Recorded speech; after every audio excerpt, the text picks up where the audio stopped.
And we're live, and good morning, and a lovely morning it is. And fresh from a triumph in the courts is our resident judge, well, not yet, Richard Barton. Good morning, Richard. Morning, Keith. Yeah, I'm sorry. I've been neglecting you for the last week or so because as you say, I was involved in prosecuting a really rather nasty case. But I'm glad to say that the person I was prosecuting is now one of our neighbours, living in the big building between where I live and you live. Right. So that's the fortress-like building. The fortress-like building, yes. It's not easy to get into and even more difficult to get out of. Yes. I wonder, Richard, whether you know that great fuss is made of the Russian prisoners who were in the old prison. Yes. The old naval prison. But there were also Russian prisoners, or Finnish Russian prisoners, they were the first denizens of this jail when it was built in 1850 something. I didn't know that. No, I didn't know that. I know. I didn't either until I got them confused one day when I was reporting, and suddenly realised that there were two batches. Yeah. When it was built, HMP Lewis, people were very proud of it, and I've got a postcard from the chaplain there, which he sent to somebody. I bought it in a second-hand shop, but it's a picture of Lewis Prison from the outside because it's such a magnificent building that it was worth having a postcard made of it. I don't think we'd have that nowadays. Yeah, I don't think we'd have that nowadays. But yeah, it is an impressive building. It's a very gloomy building. And of course, the last woman to be hanged in Lewis was hanged, I think, outside of that new prison. The Sarah, I've forgotten her last name, but is it the famous onion pie murderess? Yes. Not that she murdered onion pies, but she used onion pies to murder people. Yeah, just for the sake of clarity there. Well, it was an arsenic pie, in fact, wasn't it? Yeah, I don't think there is an offence of actually even assaulting an onion pie, let alone murdering one. But, that's just anyway. I digress from the important things that you have to tell us. So where you go? Okay, well, I don't have. I've got a couple of things. I wanted to just start with the usual sort of slight roundup of legal issues. The multi-claimant High Court action against the Daily Mail continues. It doesn't receive very much publicity at the moment, but each of them have been in the witness box, and they must be gradually coming to an end of those. And I did see that your hero Paul Dacre, he came and gave evidence, I believe. I don't know if you saw that, Keith. No, I do have a lot of admiration for the man. Yeah. Yeah, I know, and as I understand it, his evidence was to the effect, I didn't know any of this was going on. As soon as I heard rumours it was going on, I stamped it out immediately. So that was his position, which may be completely accurate. But it does sound as if there were people lower down the food chain within the organisation who were taking the law into their own hands. Maybe not reporting up the chain, but actually doing whatever they could to get information. Of course, a big organisation like that it's very difficult to find the line between giving reporters and your editorial staff a certain amount of freedom, so they don't look as it doesn't look as if you're watching them every second of the day, and keeping some sort of control to make sure they're not getting out of kilter.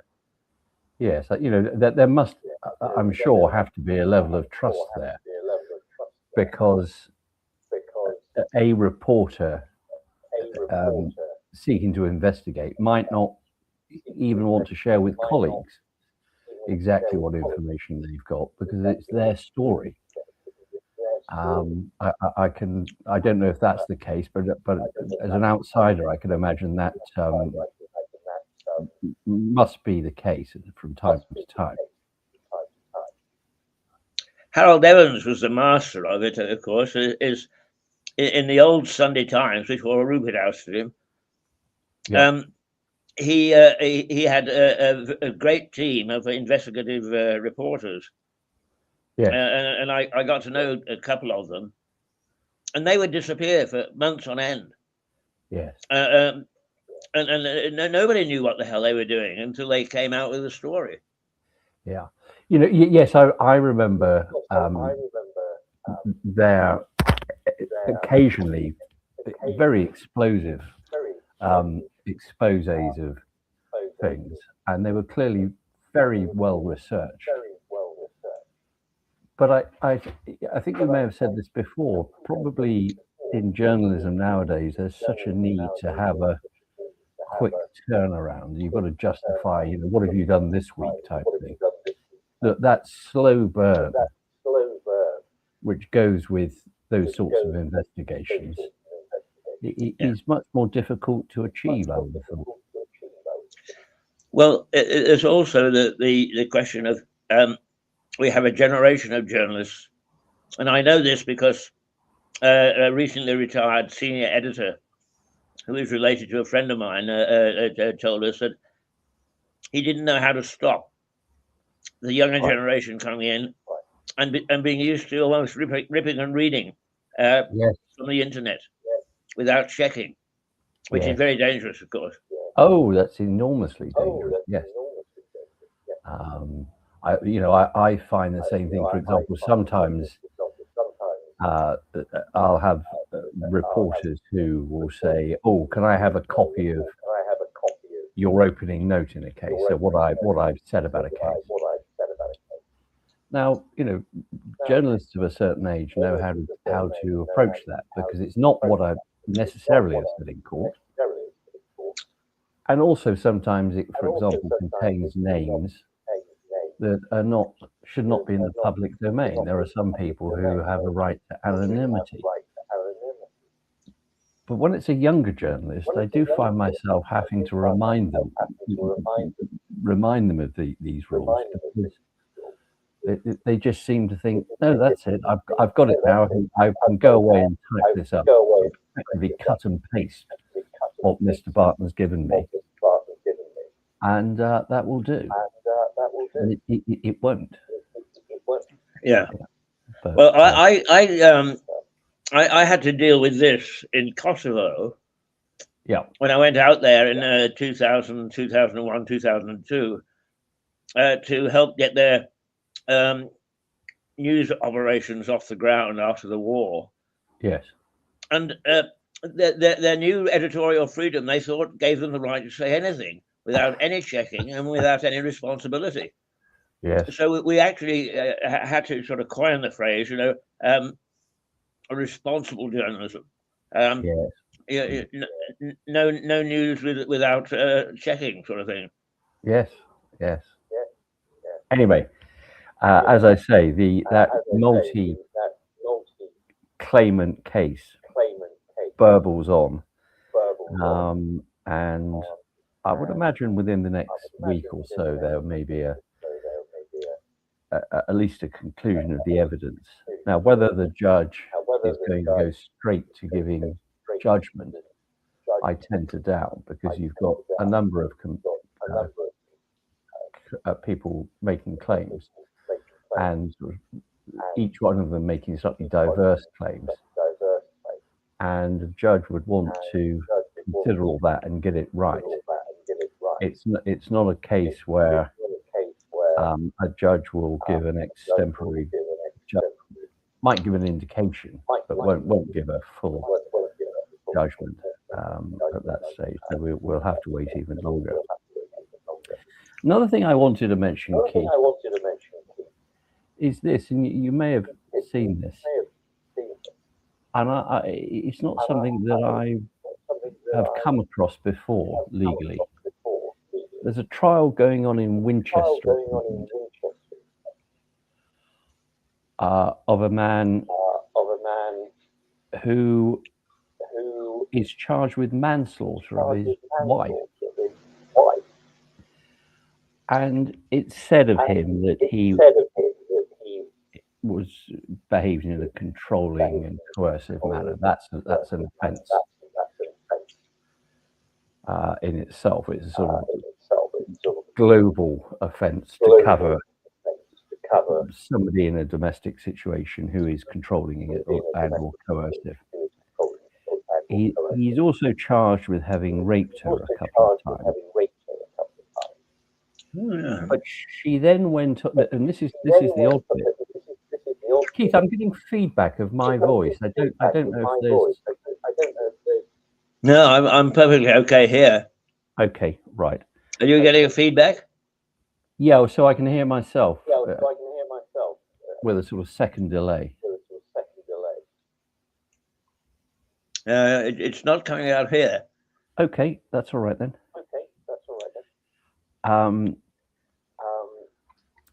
He's also been charged, this fellow, with manslaughter.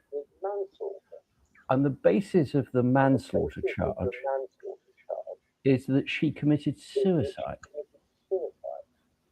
And the prosecution are saying, effectively, he drove her to that. Not suggesting that he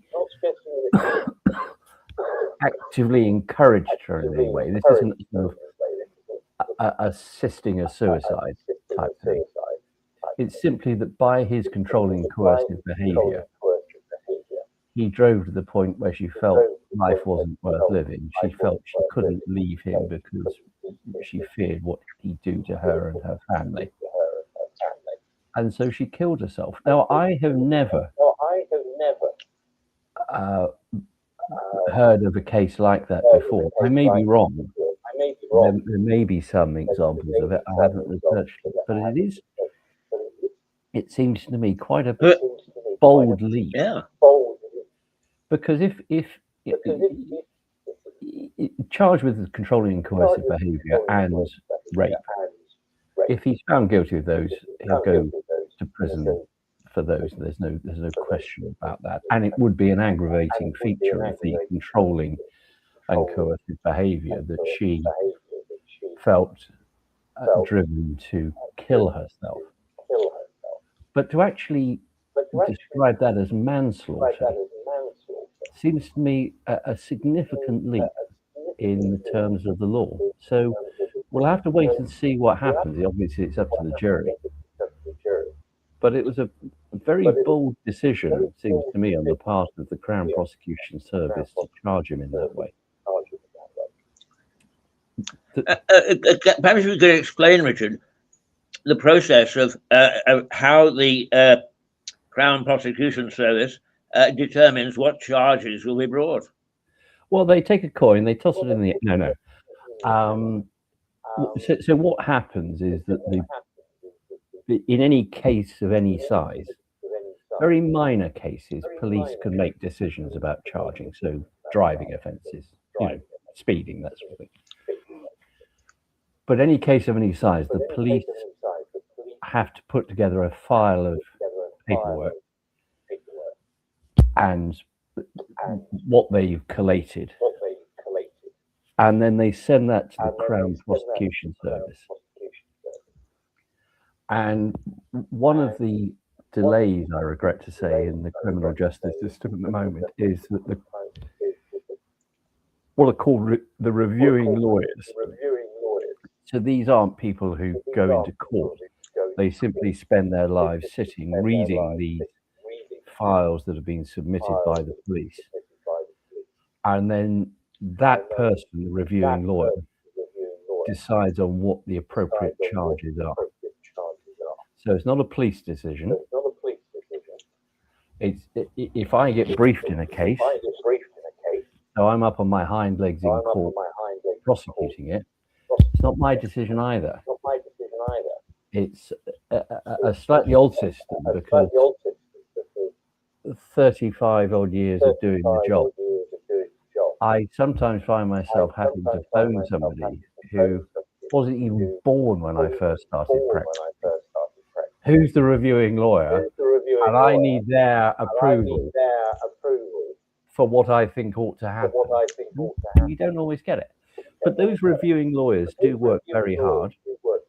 It's a very stressful job. They have huge caseloads. So file after file after file.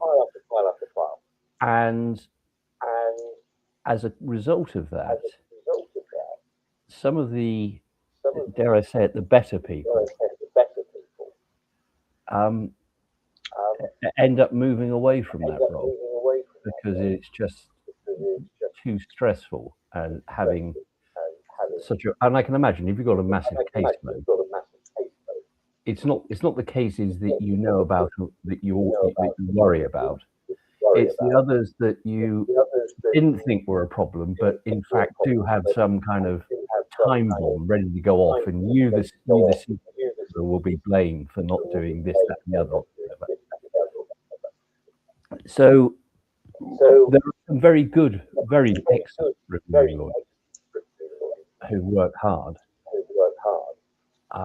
And I hate to say it, but there are some people who are civil servants and have that civil service mentality where they work their hours, and it's impossible to get hold of them outside their working hours. And those of us who prosecute find it frustrating that often we pick up a case and there are things that have not been done properly. And the police, who often are at court, of course, with you, will tell you, well, we're frustrated as well. And I'll say things like, do we not have a statement from X? And the police will say, yes, we submitted it to the CPS 3 weeks ago. And I'll say, well, I've not seen it. It's not been put on the case system that the court has access to or the defense has access to. And therefore, we might have problems. There's a trial I'm aware of going on at the moment in Sussex, where it involves large-scale importation of cocaine in a lorry, and the evidence isn't great. Save this, that the lorry's tachometer, which shows not only when it's been driven, but it can also ascertain where it's gone, showed some very odd movements on the continent before this lorry came into the country. So the lorry going and meeting a lay-by for half an hour, and then reversing back and going back on its route. That is wholly consistent with the driver going to pick up the drugs. But that was served so late that it wasn't used. So these things can happen to the detriment of the prosecution generally, and also, of course, the difficulty is often in cases where you have victims, and you find that there's been a failure of that kind, having to tell them, look, I'm sorry, this has happened in this way. And why has that happened? Well, I'm sure the reviewing lawyer was very busy, and it all sounds rather feeble as an excuse when you tell them. So that's the process. CPS make the decisions, a reviewing lawyer makes the decision. If the police don't like the decision, they can then appeal that to a more managerial lawyer to say, we think that this chap ought to be charged with 3 offences of killing an onion pie. And in fact, we've only got 1 charge coming back, and we don't think that's right. And so there is a review process within the CPS, but it always remains solely with the CPS, the decisions that are made. And some judges get frustrated with that as well, because a judge will say, Mr. Barton, why are you pursuing this as opposed to that? And I have to say, well, it's not my decision. I will take your view back to the CPS, but the judge has no ability to change the indictment, the charge sheet. I don't. All a judge could do in the case is to stay a case. In other words, to say it is an abuse of process, and so I'm not allowing this prosecution. But that's a very narrow band of cases that fall into that category. And if so for example, if the reviewing lawyer could say, well, our opinions differ, and it just comes down to that, a sort of tactical decision, then there was no way that the case would be stayed. So that's the system we have. It is, to all intents and purposes, what I would call a mistrial. Does that take place very often? When you say a mistrial, that's a horrible Americanism. Do you mean? Yes, I know it's an American, but I was going to say that you see it a lot on television. Does it happen frequently in British courts? Yes, now and again. Well, there are various ways in a mistrial can happen. One of those is that a jury at the end of the case might not be able to reach verdicts. So that means that whole trial becomes a nullity, and then a decision has to be made whether or not to seek a retrial. But I don't think that's really what you're talking about. You're talking about cases being stopped halfway through. And there are various reasons why cases can be stopped halfway through. Sometimes a witness will say something that isn't admissible. And occasionally it's a minor thing, and the judge can just warn the jury and say, you have to ignore that. It's not part of your deliberations. It's not part of the evidence. But if it's something of significance, then that can cause a jury to be discharged, and that whole trial would then be a mistrial. The most typical sort of version of that is the prosecution witness who, despite being warned, gets in the witness box and whilst giving evidence about what the jury have to decide, the witness goes on and says, well, and of course, he's done this before, and this and this, where there hasn't been an application put in his bad character. And that would almost guarantee the jury being discharged. I may have told you, Keith. I don't know. I had a trial before Christmas where I was prosecuting a man for a really ugly assault on a stranger, daytime, just by St. Peter's Church in the middle of Brighton.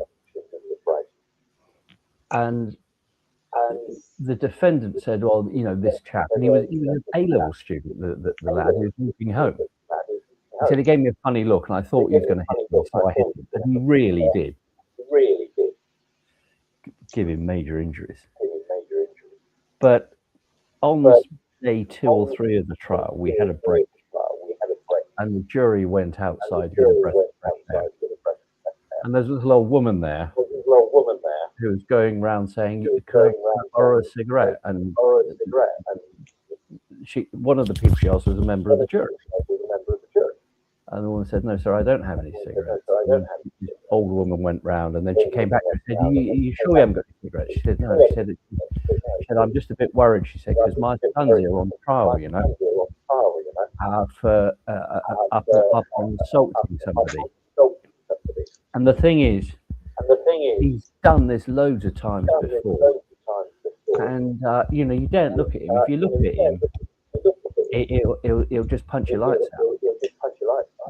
The defendant's mother telling one of our jury what the jury didn't know about the defendant. Now, mercifully, that juror came back into the building, immediately told the court staff, and she was isolated away from the other jury. And she was asked to write down exactly what happened. And we discharged her as a juror. So because of her acting properly, we didn't lose. We only had 11 jurors, but that was enough. But had she gone back into the jury room and told them all, then we would have lost the whole of that jury. All right.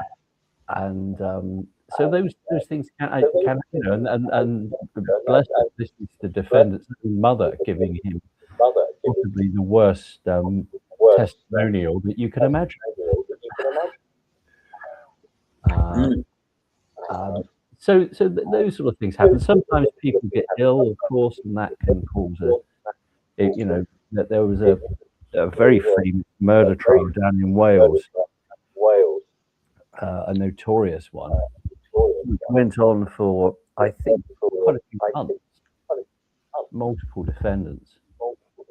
And just as they were getting towards the end of the case, the judge died. And that, as a consequence of that whole process had to be stopped, the jury discharged, and they had to restart. And I knew somebody who was in that trial who had spent months down in Wales, lived in Sussex, and then had to go back and do it all over again. Now, going to Wales at once is bad enough, in my experience, but having to go back to Wales, Swansea in particular, is I consider severe punishment. It's an unnatural thing to do to a person, force them to be in Swansea. So yes, Keith, I don't know if that answers your query. Yes. Generally, the other question that is raised to a layman is, if you should have a mistrial, who decides? What? Who decides if it's a that it's going to be a mistrial? You're going to abandon the case? It's the judge. Judge. Yeah. So you know, and sometimes you do have debates where the barristers will, you know, often as not, if you're defending, it's actually quite useful to have a trial stop and have to be restarted, unless your client's in custody pending that and has no wish to stay there. But witnesses sometimes just say, "Well, I'm not coming back a second time." That sort of thing can happen. The other odd thing about it is that if a judge does do that, what occurs is all the rules about, I think we've spoken about before, custody time limits, how long somebody can be held on remand awaiting their trial.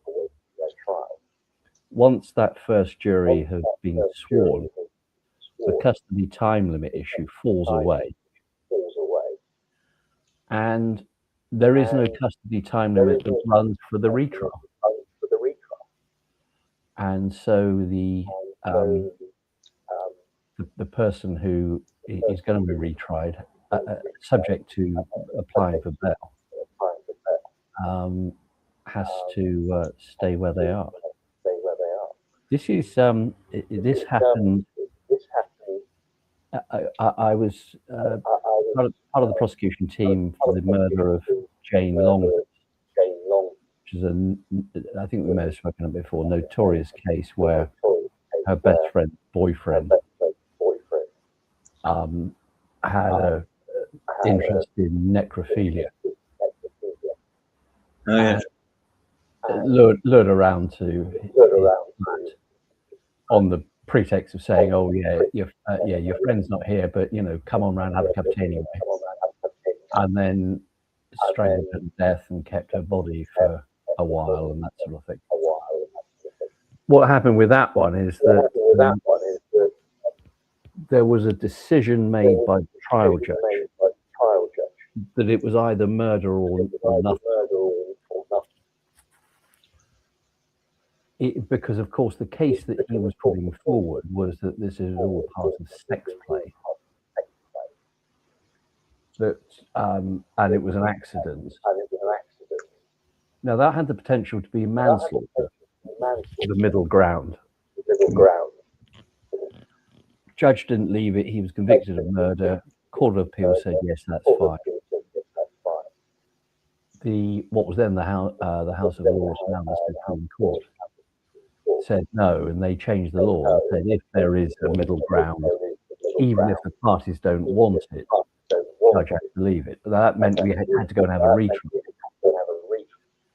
But that took quite a long time, and dear old Graham was languishing in prison for all that time because there were no issues about custody time or anything of that. And his other misfortune in that, just out of interest, is that between the first trial and the retrial, the law was changed by an act of Parliament concerning the right to adduce bad character evidence.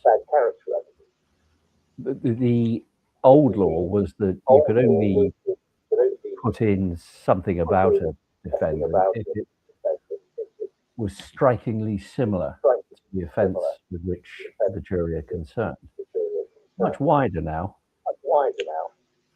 And I recall up at Bailey when he appeared by video in Court 1 at the Bailey for a preliminary hearing.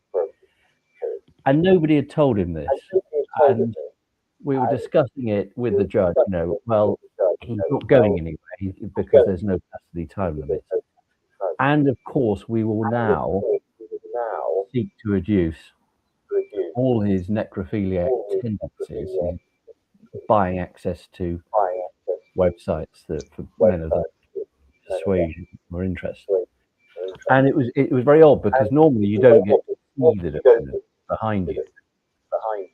But because he was up on this big screen, big close up of his face, as these points gradually dawned on him, and he realized how he was up on the screen. It was oddly humorous to see how this confident fellow who thought, well, as I said, retrials, things can change, often better for a defendant. He suddenly realised that in the meantime he wasn't going anywhere, and in fact, the second jury were going to hear all about his predilections, and of course, due course, convicted him. So, again, I don't know to what extent that assists you, Keith, with your question. If what, sorry? I don't know to what extent that assists you with your query. Yeah, sure. Okay. One thing I did want to mention, because I don't think we've actually talked about this at all, Keith, is the investigation of the former Prince Andrew and Peter Mandelson. I don't think we have discussed that, have we? Right. And it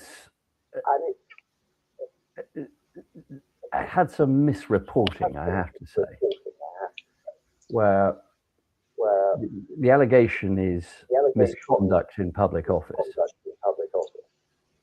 Undoubtedly, they both were in public office at the time. But the suggestion is made in a lot of the press that in order to be convicted of that, you have to have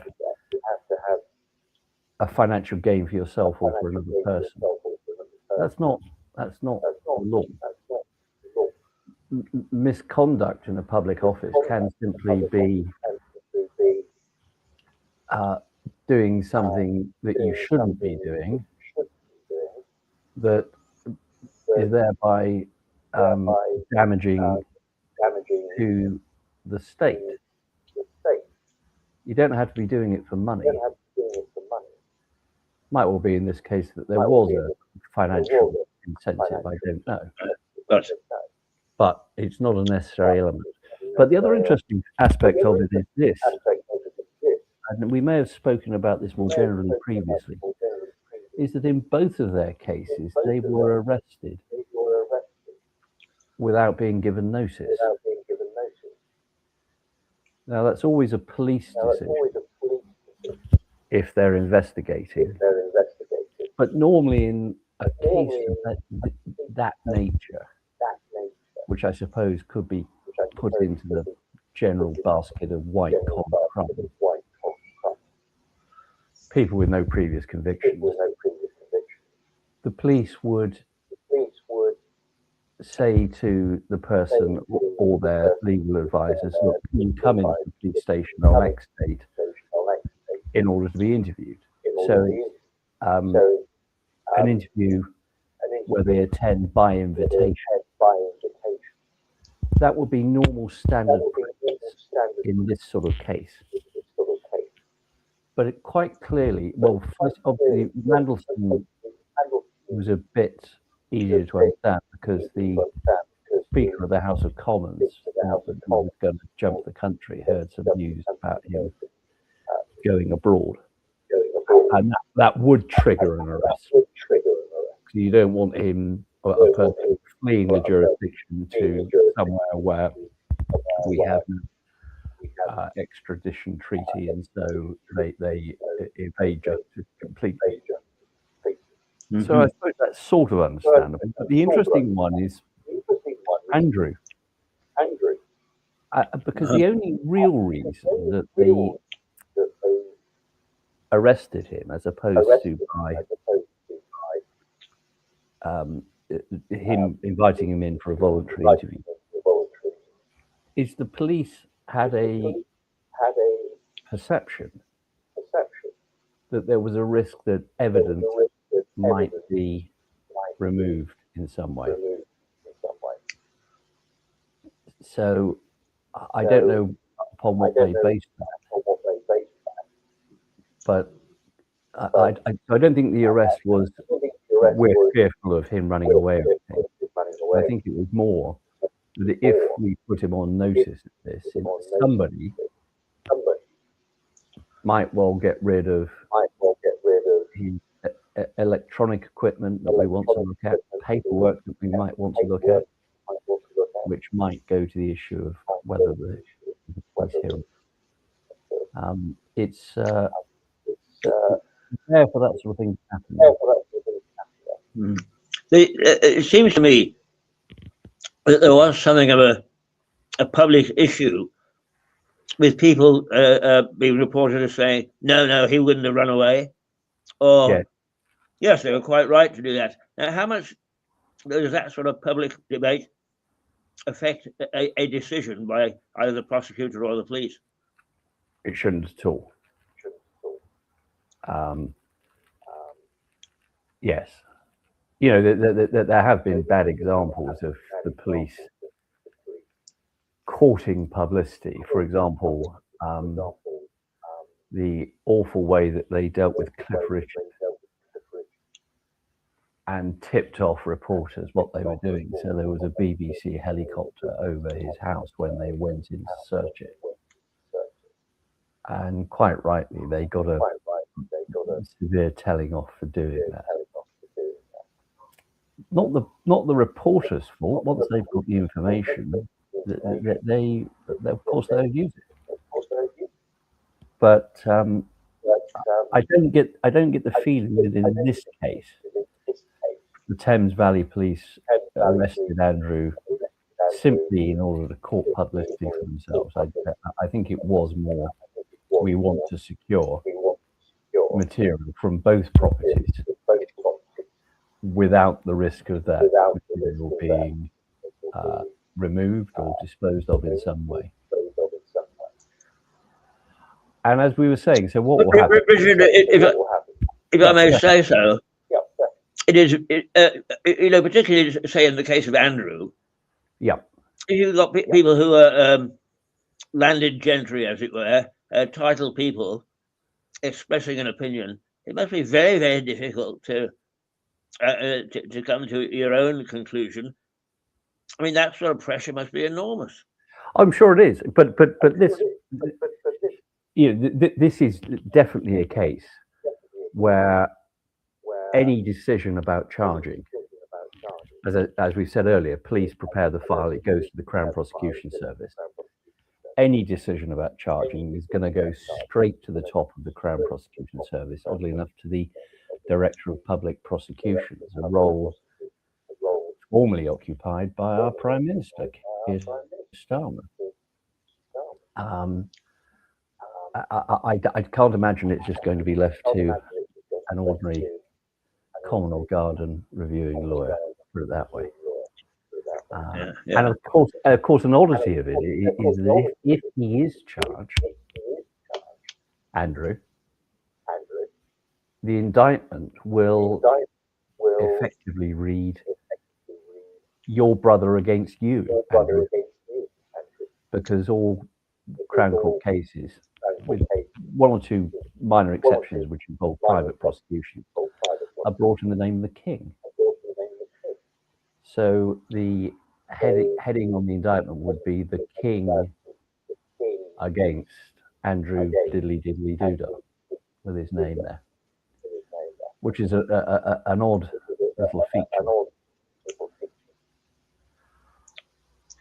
Well, I'm sure that people don't need to be reminded that you are a very eminent counsel. I mean, very eminent. You've got one hell of a track record. How would you feel if you were walking into court and Andrew was to be your first witness, if it were, to be cross-examined? Oh, well, I'd love to cross-examine him. Of course I would. Yes, you know, I get some feeling that, in fact, well, as the interview that he did a number of years ago showed, you don't really need to cross-examine him because he is quite capable of taking his foot and putting it in his mouth on his own. But there will be a lot of, you know, it's a difficult call. Obviously, I don't know what the evidence. None of us know what the evidence is in total. But I just remind you, Keith, that in order to bring a prosecution, there are two limbs to the test that the prosecutor has to apply. Is there sufficient evidence to give a realistic prospect of conviction? Doesn't mean that you will get a conviction, a realistic prospect of conviction. And secondly, is it in the public interest to bring these proceedings. And I can see that this case could be difficult on both of those limbs, frankly. So I'm not 100% sure that we're going to see that trial going ahead. And of course, if it doesn't, then the police and the CPS will need to issue statements giving such explanation as they can of why a decision was made not to prosecute. If he is prosecuted, Andrew, it's going to be the trial of the century, isn't it? Yeah. And another difficulty you have with trying somebody like him is that the first question that jurors are asked before they're sworn as a jury, more than 12 people come into the courtroom, from whom 12 will be selected. And it's invariable practice that the prosecutor will be invited to read out a list of names of people who they're going to hear from and locations. And the first name you always read out is the name of the defendant. And the judge will say, so if you know any of these people, let me know. Now, there isn't going to be a person in this country who doesn't know who Andrew is. So there's an interesting question there of how you try him. What we don't have, unlike in America, where they have a system of questionnaires for potential jurors to see their views, their prejudices, that sort of thing. We don't have that in this country. People are just there. We know nothing about them apart from their name. But I suppose a judge could give them a very stern direction about. Well, as a judge will almost invariably do in cases about not leaping to conclusions, not to trouble about what they've read in the press, only to deal with the case in accordance with their oaths and affirmations, which is to try the defendant on the evidence and not to go beyond that. But I would imagine that would be a very tricky job for a juror. But we shall have to wait and see. Yeah, indeed. Little thoughts flash across my mind. That's nice. As you trigger them with some of the things you say. Am I right in assuming that the House of Lords can actually hold a trial? Yes, that's an interesting little question.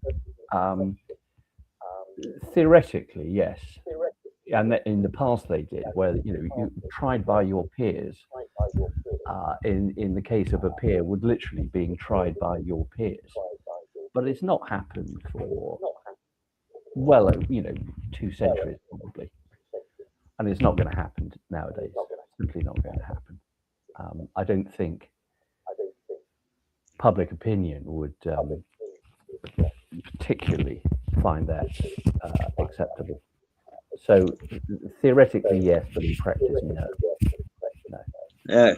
And when you say that, yeah, Richard, I mean, I always remember that famous instance where I was summoned into a trial in Canada to see the prosecutor asked for the death sentence when the moratorium had run out and Parliament had forgotten about it, or the government had forgotten about it. Oh, I mean, is there a possibility that there could be a quirk, an oddity, where suddenly everybody would say, "My God, I didn't know that the House of Lords could try"? Yes, there's a possibility, but I in practice, it's simply not going to happen nowadays. I'm confident about that. Keith, I'm sorry to if trouble they tried you. it, would somebody nix it? Sorry? Would somebody stop it? Yes. If it was mooted, would somebody stop it? Yes, I'm sure. Yes. Yeah, right. Keith, I'm sorry, it's coming up for 9, so I've got to go now. Right. Okay. Well, we've had We had a bit of a 50 chat. minutes Yeah. of very, very good stuff, Richard. I do appreciate it because of technical reasons, you were going to do it last night, Yeah. and you offered to do it this morning and get up this morning, and we've had a very good session. I've enjoyed it enormously. Well, thank you, Keith. So thank you very much indeed, and I hope that your day in court isn't as traumatic as it has been in the last little while. Thank you, Keith. You're looking better, if I may say. Thank you. Well, I must say that sessions like this spur me on to keep going. Good. All right, I'm going. Okay. See you soon. Toodles. There we are. Richard Barton. This interview will be available later in the day. Not quite sure what time. Probably somewhere towards noon. Thank you for being with us this early. I should tell you that I'm trying to look after my diet a little better than I have because of Parkinson's, and I'm doing all in my power to try and get rid of it. Well, not get rid of it, but contain it. Let's put it this way. So this morning, I did tomatoes on toast. I took the last 2 crusts of bread in the fridge, layered it with cherry tomatoes, and popped it into the oven. Checked. Not much seemed to be happening. Went back to doing a little work, preparing actually for this program. And suddenly there was smoke billowing out of the oven. I did burn the top of a couple of the tomatoes, but generally speaking, I managed to succeed in getting a very decent tomatoes on toast dish for breakfast. I'm now going to go back and see whether, in fact, I'm going to supplement it with some porridge. Porridge, tomatoes on toast. What a way to start the day. What a way. Thought you'd like to know that.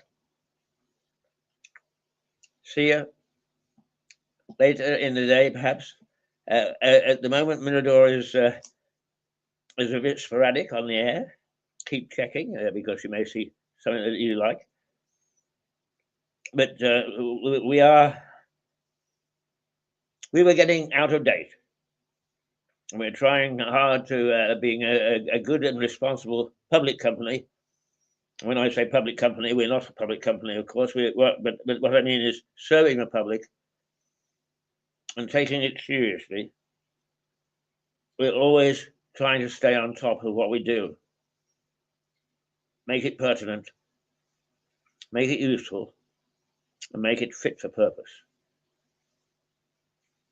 So what you see at the moment, we deem fit for purpose. What you will see after June, well, after the end of May, is back to the regular pattern of 4 days a week, 4 hours a day, with a wide variety of people, some new, some old, but with a different set purpose, and one which we intend to be of use to you, the viewer. So, we say, Toodle Pip, and may the best man win. Right.